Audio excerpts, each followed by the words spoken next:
Assalomu alaykum hurmatli talabalar.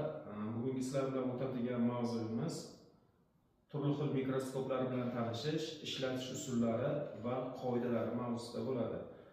Mana sizlar bilasizlarki, mikroskoplarning turli xil turlari mavjud. Ya'ni sizlarga ma'lum, yorug'lik mikroskoplari bor, elektron mikroskoplar bor, faza kontrastli mikroskoplar bor, lyuminescent mikroskoplar mavjudligini bilamiz. Biz ko'proq laboratoriya sharoitida o'rganadigan mikroskoplarimiz, ya'ni bu yorug'lik mikroskopi hisoblanadi. Mana bu turgan mikroskoplaringiz ham yorug'lik mikroskoplari, ya'ni bular monokulyar mikroskop va bikulyar mikroskop ekanligini ko'rishimiz mumkin. Biz mikroskoplarni o'rganganimizda ikki qismga bo'lib o'rganamiz. Ya'ni mexanik qismlari va optik qismlariga bo'lib o'rganishimiz mumkin. Xo'p, mexanik qismlarga nimalar kiradi? Hozir e'tibor berasizlar. O'sha mexanik qismlarni har birini birma-bir sizlarga ko'rsatib o'taman. Birinchi qismi, ya'ni optik qismlar.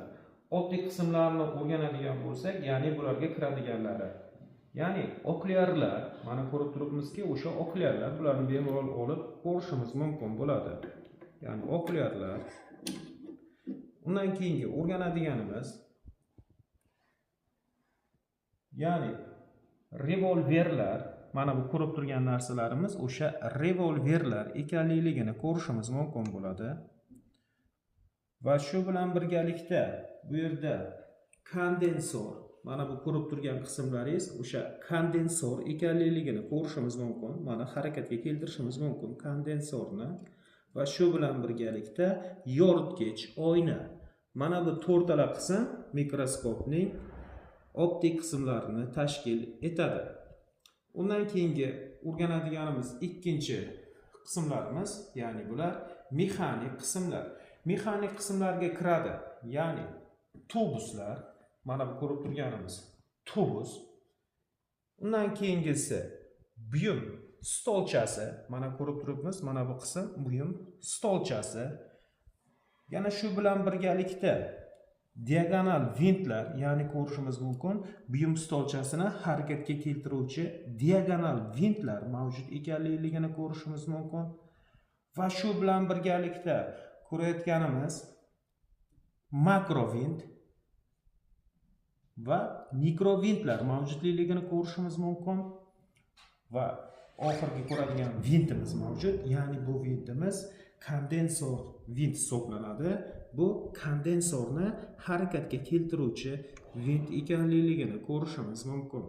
Xo'p, hurmatli talabalar, mana sizlar bilan hozir mikroskopning tarkibiy qismlari haqida ma'lumotga ega bo'ldik.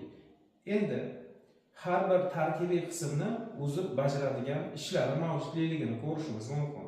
Ya'ni okulyarlarimiz biz tasvirni ko'rishimiz uchun xizmat qiladigan bo'lsa, undan keyingi obyektivlarimiz esa tasvirni hosil qilishda, ya'ni tasvirni ko'rsatib berish uchun xizmat qilishini ko'rishimiz mumkin.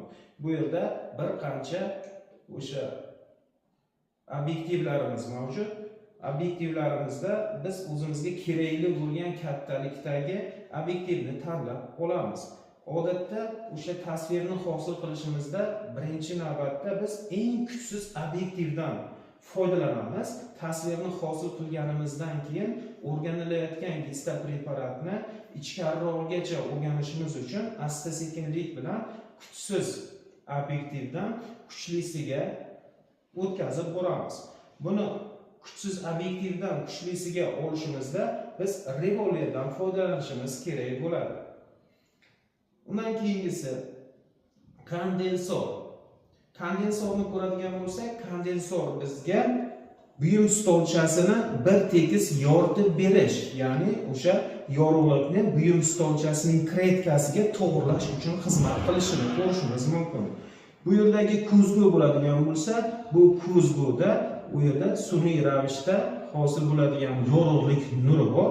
O'sha nurini kondensor esa o'rganilayotgan gista preparatga yo'naltirish vazifasini bajaradi.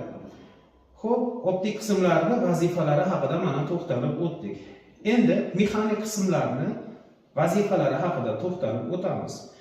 Ya'ni tubuslarning vazifasi bizga ko'rishimiz mumkinki, obyektivlarni tutib turish vazifasini bajarishini ko'rishimiz mumkin va tubuslarimiz harakatga keladi.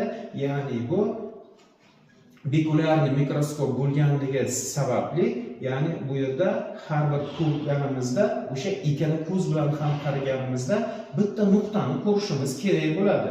Endi tubuslarning harakatga kelishi har bir insonni ko'zining kengligi turlicha bo'lganligi sababli o'sha tubuslar yordamida o'zimizga moslashtirib olishimiz mumkin bo'ladi. Undan keyingisi mexanik qismlarimizdan revolver. Revolver bu o'sha okulyarlarni tutib turish vazifasini bajaradi va bizga kerakli bo'lgan obyektivni tanlashimiz uchun xizmat qiladi. Ya'ni revolver yordamida aylantirish orqali kerakli bo'lgan obyektivni tanlashimiz mumkin bo'ladi. Undan keyingisi buyum stolchasining diagonal ventlari. Ya'ni bu diagonal ventlar buyum stolchasini harakatga keltiradi. Bu orqali bizga o'sha gistopreparatni yaxshi ko'rinadigan joyini tanlab olishimiz uchun xizmat qilishini ko'rishimiz mumkin bo'ladi. Undan keyingi ko'rayotganimiz makro ventlar. Makro ventlar yordamida biz tasvirni hosil qilishimiz mumkin bo'ladi. Ya'ni tasvir hosil bo'lganicha makro ventni aylantirishimiz kerak bo'ladi. Undan keyingisi mikro ventlarimiz. Mikro ventlarimiz tasvir hosil bo'lgandan keyin o'sha tasvirni tiniqroq ko'rishimiz uchun xizmat qilishini ko'rishimiz mumkin. Ya'ni tasvir hosil bo'ldimi, biz makro ventdan foydalanish jarayonini to'xtatamiz va mikro ventlarni burashimiz kerak bo'ladi va shu orqali tasvirni yanada tiniqroq ko'rishimiz mumkin bo'ladi. Hurmatli talabalar, sizlar bilan turli xil mikroskoplar bilan tanishish, ishlatish usullari va qoidalari mavzusidagi laboratoriya mashg'ulotimiz o'z nihoyasiga yetdi. Barchangizga rahmat.